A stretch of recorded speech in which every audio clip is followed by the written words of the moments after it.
So conditional probability and compound theorem of probability है आज का सब topic in probability. So the probability of occurrence of two events A and B simultaneously is known as the compound probability or joint probability of event A and B and is denoted by A intersection B, probability of A intersection B. ठीक है, हमने last वाले topic में last वाली video में देखा था कि ए इंटरसेक्शन बी क्या है, ए यूनियन बी क्या है. अगर आपने देखा नहीं है तो लास्ट वाला वीडियो जाके देख लीजिए. In case of compound probability of two events A and B, we may face two different situations. In the first case, if the occurrence of one event, say B, is influenced by the occurrence of another event A, then the two events A and B are known as dependent event. जैसे कि आप CA final करेंगे, ये आपका depend करता है कि आप CA फाउंडेशन करेंगे या नहीं, या CA इंटर करेंगे या नहीं, तो ये डिपेंडेंट इवेंट्स है. We use the notation probability of B depending on probability of A. ठीक है, मतलब प्रोबेबिलिटी बी अपॉन ए, मतलब probability that B should probability that B होने की प्रोबेबिलिटी क्या है, प्रोवाइडेड कि ए हो चुका है. To be read as probability of the event B given that the event A has already occurred और the conditional probability of B given A. To suggest that another event B will happen if and only if the first event A has already happened. जैसे कि आपकी inter होने की probability of B है और probability of A मतलब foundation होने की प्रोबेबिलिटी है. तो प्रोबेबिलिटी इंटर होने की कितनी है, प्रोवाइडेड आप फाउंडेशन ऑलरेडी हो चुके हैं. तो ये हो गई आपकी डिपेंडेंट प्रोबेबिलिटी या कंडीशनल प्रोबेबिलिटी. तो probability of B upon A कैसे निकालेंगे आप, वो निकालेंगे आप probability of B intersection A, मतलब A एंड B दोनों होने की प्रोबेबिलिटी कितनी है. मतलब अभी बैठ के आप सोचेंगे ए एंड बी दोनों इंटर तक, सीए फाउंडेशन और इंटर होने दोनों होने की प्रोबेबिलिटी क्या है, तो वो लेटेस्ट से कि आपकी 50% है. तो 50% प्रोबेबिलिटी है और फाउंडेशन होने की कितनी है, तो 80%. तो 50 डिवाइडेड बाय 80% आपकी होगी प्रोबेबिलिटी इंटर होने की, प्रोवाइडेड आपका फाउंडेशन हो चुका है. ठीक है, तो मतलब इसी के टर्म में probability of B upon A is equal to probability of B intersection A divided by probability of A, या फिर probability of A intersection B divided by probability of A. ठीक है, तो similarly probability of A upon B क्या होगा, probability of A intersection B divided by probability of B. ठीक है, तो यहाँ पे probability of B upon A is equal to होता है प्रोबेबिलिटी ऑफ बी अगर वो दोनों इवेंट्स इंडिपेंडेंट है, डिपेंडेंट नहीं है. ठीक है, तो सीए आप सीए भी कर रहे हैं, सीए में भी कर रहे हैं, तो ये इंडिपेंडेंट इवेंट्स है, एक दूसरे के ऊपर परिणाम नहीं होगा. आप बीकॉम कर रहे हैं, सीए कर रहे हैं, राइट, ये हमने लास्ट टॉपिक में देखा था. तो उस केस में क्या होगा, प्रोबेबिलिटी ऑफ बी आपके सीए होने की प्रोबेबिलिटी ऑफ ए आपके सीए में होने की. तो आप प्रोबेबिलिटी ऑफ बी मतलब सीए होने की प्रोबेबिलिटी क्या है, अगर आप सीए में हो चुके हैं ए, तो ये प्रोबेबिलिटी ऑफ सीए होने की है, खाली सीए, क्योंकि सीए में हो या ना हो उसका सीए पे इंपैक्ट नहीं होगा, मतलब थियोरेटिकल टर्म्स में मैं बता रहा हूँ. ठीक है, तो इसलिए probability of B upon A is equal to probability of B, ये both are independent events. Right, अगर इंडिपेंडेंट नहीं है तो उसका तो हमने देख लिया ऊपर क्या फॉर्मूला था. राइट, उसका फॉर्मूला देख लिया हमने यहाँ पे, ये वाला. राइट, तो नीचे आते हैं. सो उल्टा भी ट्रू है, probability of A upon B is equal to probability of A अगर इवेंट्स इंडिपेंडेंट नहीं है, इंडिपेंडेंट है अगर तो. सो if the balls are drawn with replacement then the two events B2 and R2 are independent. मतलब अगर जैसे कि पैक ऑफ कार्ड्स में से एक कार्ड ड्रॉ कर लिया, देख लिया, अगर उसको वापस रखेंगे आप तो वो इंडिपेंडेंट हो जाएगा. नेक्स्ट जो कार्ड आप ड्रॉ करेंगे उसकी प्रोबेबिलिटी, अगर कार्ड वापस नहीं रखेंगे, विदाउट रिप्लेसमेंट करेंगे, तो वो डिपेंडेंट हो जाएगा. तो सिमिलरली एक जार में से 3 रेड बॉल है, 2 ग्रीन बॉल है, तो पहला वाला बॉल पिक कर लिया आपने, वो रेड आया कि ग्रीन आया, दैट विल इम्पैक्ट अगर वो आप रिप्लेस करेंगे. ठीक है, रिप्लेस करेंगे या नहीं करेंगे उसके ऊपर डिपेंड करेगा कि प्रोबेबिलिटी अगले इवेंट की प्रोबेबिलिटी, अगला बॉल पिक करने की प्रोबेबिलिटी डिपेंडेंट बन जाती है, इंडिपेंडेंट बन जाती है. समझ गए, क्योंकि इन्फ्लुएंस होगा ना, अगर आप बॉल एक निकालेंगे तो और वापस नहीं रखेंगे तो प्रोबेबिलिटी चेंज हो जाती है. समझ गए, इसलिए वो डिपेंडेंट है. आगे बढ़ते हैं. Theorem 5, for any two events A and B, the probability that A and B occur simultaneously is given by the product of unconditional probability of A and conditional probability of B given that A has already occurred. तो ये हमने पीछे भी देखा था, probability of A intersection B is equal to probability of A multiplied by probability of B upon A. तो ये formula आता है, ये ऊपर वाले फॉर्मूले से ही आता है, ये इसी से आता है. अगर प्रोबेबिलिटी ऑफ ए इंटरसेक्शन भी हम लोग कैसे निकालेंगे, probability of A upon B into probability of B.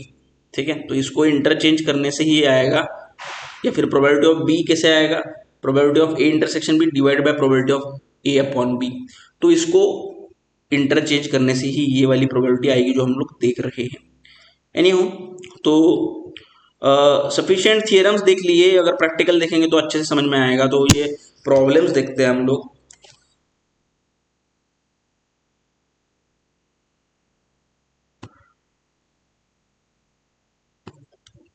ठीक है, तो पहला प्रॉब्लम देखिए, in connection with random experiment it is found that probability of A is equal to 2/3, probability of B is 3/5, probability of A union B is equal to 5/6.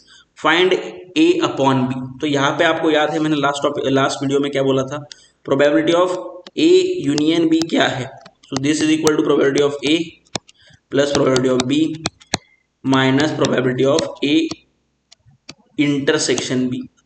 ठीक है, तो जो mutually exclusive है तो इसका वैल्यू 0 आएगा। अभी यहाँ पे म्यूचुअली एक्सक्लूसिव नहीं लग रहे हैं ये लोग, तो इसलिए प्रोबेबिलिटी ऑफ ए, क्योंकि अगर होते तो 2/3 प्लस 3/5 5/6 आता, जो कि नहीं है, तो इसलिए probability of A is equal to 2 तो यहाँ पे निकालना हमको क्या है, पहले ये निकालने के लिए हमको ये निकालना पड़ेगा, इसलिए probability of A intersection B is equal to probability of A union B minus probability of, okay एक second, probability of A intersection B is equal to probability of A plus probability of B minus probability of A union B, right. वो यहाँ आ जाएगा, ये वहाँ चला गया, sign change हो गया। ठीक है, ये माइनस था, ये प्लस, यहाँ पे प्लस हो गया, ये प्लस था, यहाँ पे माइनस हो गया। तो ये कितना आ गया, 2/3 प्लस 3/5 माइनस 5/6। तो 6 बाय मल्टीप्लाई बाय 30 होता है जिसको, तो एलसीएम लोवेस्ट कॉमन मल्टीपल 3, 5 और 6 का 30 है, इसलिए 30 में कन्वर्ट करते हैं सारे डिनोमिनेटर्स को। तो इसको मल्टीप्लाई करना पड़ेगा 20 से, इसको मल्टीप्लाई करना पड़ेगा 3 5 6 5 30, इसको 6 से मल्टीप्लाई करना पड़ेगा, माइनस ये तो इसको 5 से मल्टीप्लाई करना पड़ेगा, मतलब 25। तो डिवाइडेड बाय कॉमन डिनोमिनेटर था 30, राइट। तो 38 माइनस 25 मतलब आपका आ गया 13 डिवाइडेड बाय 30 आपका probability of A intersection B, और that is why probability of A upon B कितना आएगा, हमने देखा था, ये आएगा probability of A intersection B divided by probability of B, मतलब 13/30 divided by probability of B कितना है, बी है 3/5, मतलब 13/30 डिवाइडेड बाय 18/30, मतलब 13/18। समझ गए आप कैसे आ गया 13/18? ठीक है, तो इस तरीके से इसको आपको करना है। चलो आगे बढ़ते हैं फिर। और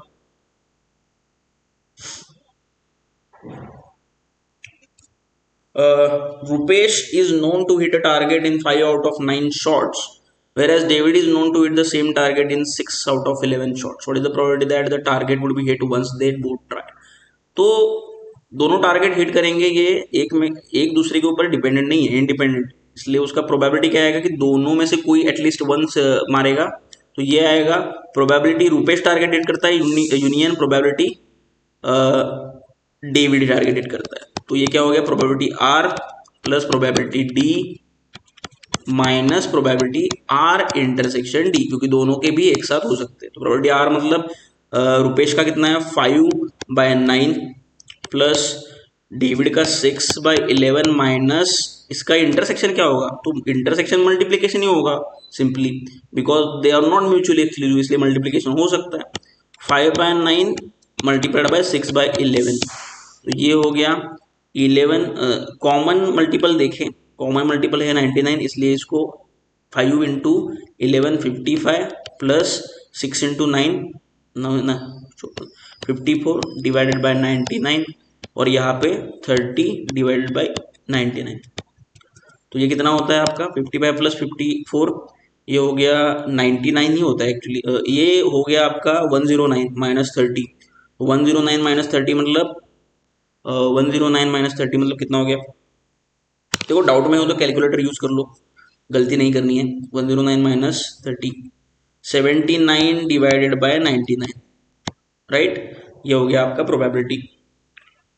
ओके, तो मुझे लगता है कि ये किसी से इसको डिवाइड नहीं कर सकते, ये ऐसे ही रहेगा, ठीक है। चलो आगे बढ़ते हैं। A pair of dice is thrown together and the sum of points of two dice is noted to be 4. What is the probability that one of the two dice has shown the point 4? मतलब एक dice निकाला, pair of dice मतलब दो dice throw किए, दोनों में से point देखे, नोट कर लिए, और वो 10 निकले, ठीक है। मतलब ये हो चुका है कि 10 निकल चुके हैं, दो डाइस थ्रो किए तो उनमें से पॉइंट निकल चुके हैं 10। मतलब क्या कि या तो 4-6 है, या तो 6-4 है, या तो 5-5 है, क्योंकि आउट ऑफ 36 पॉसिबिलिटीज जो हमने देखे थे उस दिन, ठीक है, तीन ही ऐसे पॉसिबिलिटी है जहां पे ये 10 का स्कोर आएगा, दो डाइस का जो नंबर है इनका सम का। तो इसमें से ये लोग पूछ रहे what is the probability that one of the two dice has shown the point 4। तो ये तो आपका कितना आएगा प्रोबेबिलिटी, मतलब ये तीनों में से चार एक डाइस पे है, इसका प्रोबेबिलिटी क्या है? तो डायरेक्टली आप मतलब समझिए, इसमें फॉर्मूले की कोई जरूरत नहीं है। तो ये तीन है, तो तीन में से दो बार ऐसा होता है, इसलिए प्रोबेबिलिटी दैट की 4 आएगा प्रोवाइडेड की 10 आ चुके हैं। तो ये कितना है? 2, इनमें से दो में 4 है, तो 2 डिवाइडेड बाय टोटली कितने हैं? 10 वाले, सम 10 होने वाले 3 है, इसलिए प्रोबेबिलिटी 2/3 है। तो हमेशा फॉर्मूला यूज करने की जरूरत नहीं है। Probability is such a topic that आप अपना दिमाग यूज करके ही फॉर्मूलाज को यूज करना है, ठीक है। और एक क्वेश्चन देखते हैं। In group of 20 males 15 females and 12 males 8 females are the service holders. तो ये जो ग्रुप है फीमेल मेल्स का, तो 20 मेल है, 20 मेल है, और इसमें फीमेल कितने हैं? 15 है फीमेल, राइट। उसके बाद 12 मेल्स जो है एंड 8 फीमेल जो है सर्विस होल्डर्स। तो ये लोग सर्विस होल्डर है, 12 मेल्स एंड 8 फीमेल्स, ठीक है। तो मैं डायग्राम यहाँ पे नहीं करूंगा, डायग्राम थोड़ा सा क्लमजी हो जाएगा, तो भी ट्राई करता हूँ। 12 मेल 8 फीमेल ये सर्विस होल्डर है, ठीक है। तो इन्हें पूछा है कि what is the probability that a person selected at random from the group is a service holder given that the selected person is a male. तो प्रोबेबिलिटी क्या है कि एक पर्सन निकाला, वो सर्विस होल्डर है प्रोवाइडेड कि ऑलरेडी वो मेल निकल चुका है। मतलब मेल होने की प्रोबेबिलिटी है कितनी? तो 20/35, 20 आउट ऑफ 35। और प्रोबेबिलिटी है कि मेल भी हो, इंटरसेक्शन सर्विस होल्डर भी हो, कितनी है? 20 × 35 ठीक है, 20 × 35 इंटू 12 सर्विस होल्डर जो है डिवाइडेड बाय 12 मल्टीप्लाइड बाय, इसको एक तरीके से करते, एक second, 12 multiplied by service holder कितने हैं? 12, 20 है, सर्विस होल्डर भी 20 है, फीमेल फीमेल दोनों थे, लेकिन दिया हुआ है इसलिए इसको ऐसे करेंगे कि सिंपली प्रोबेबिलिटी दैट मेल है, सर्विस होल्डर है मेल बनने के बाद, ये कितना है? सर्विस होल्डर मेल बनने के बाद कितने हैं आपके? 12, ठीक है। और आपके मेल्स कितने हैं? 20। तो 12 मेल सर्विस होल्डर है, इसलिए ऊपर 12, मतलब क्या? Probability of male intersection service holder कितने हैं? 12 डिवाइडेड बाय 35। ये ऐसे मेल्स है जो सर्विस होल्डर है आउट ऑफ टोटल 35 पॉपुलेशन। और नीचे ऐसे ये probability of S, probability of M कितने हैं मेल्स? ये है 20/35। इसलिए बेसिकली ये अपना जो फॉर्मूला था कंडीशनल प्रोबेबिलिटी का, probability S upon M is equal to probability M intersection S या फिर S intersection M divided by probability M. मतलब प्रोबेबिलिटी एम इंटरसेक्शन एस कितना है? ये 12/35,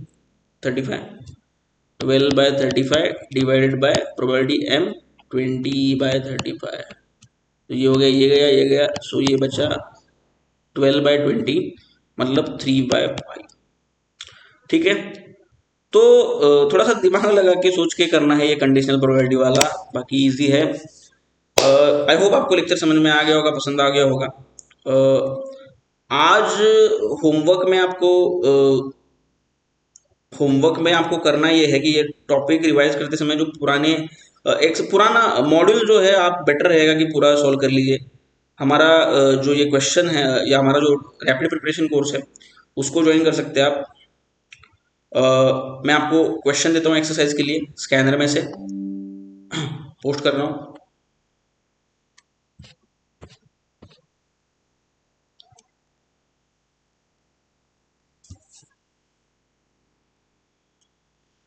तो ये रहा आपका पहला क्वेश्चन, पढ़ लीजिए। आज जो हमने किया उसी के ऊपर वो डिपेंड करता है।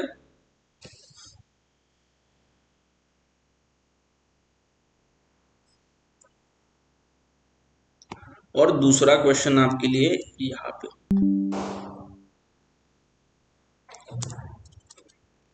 तो ध्यान से पढ़िए और सॉल्व कीजिए। Revise this topic today and be ready for rapid preparation course. Thank you.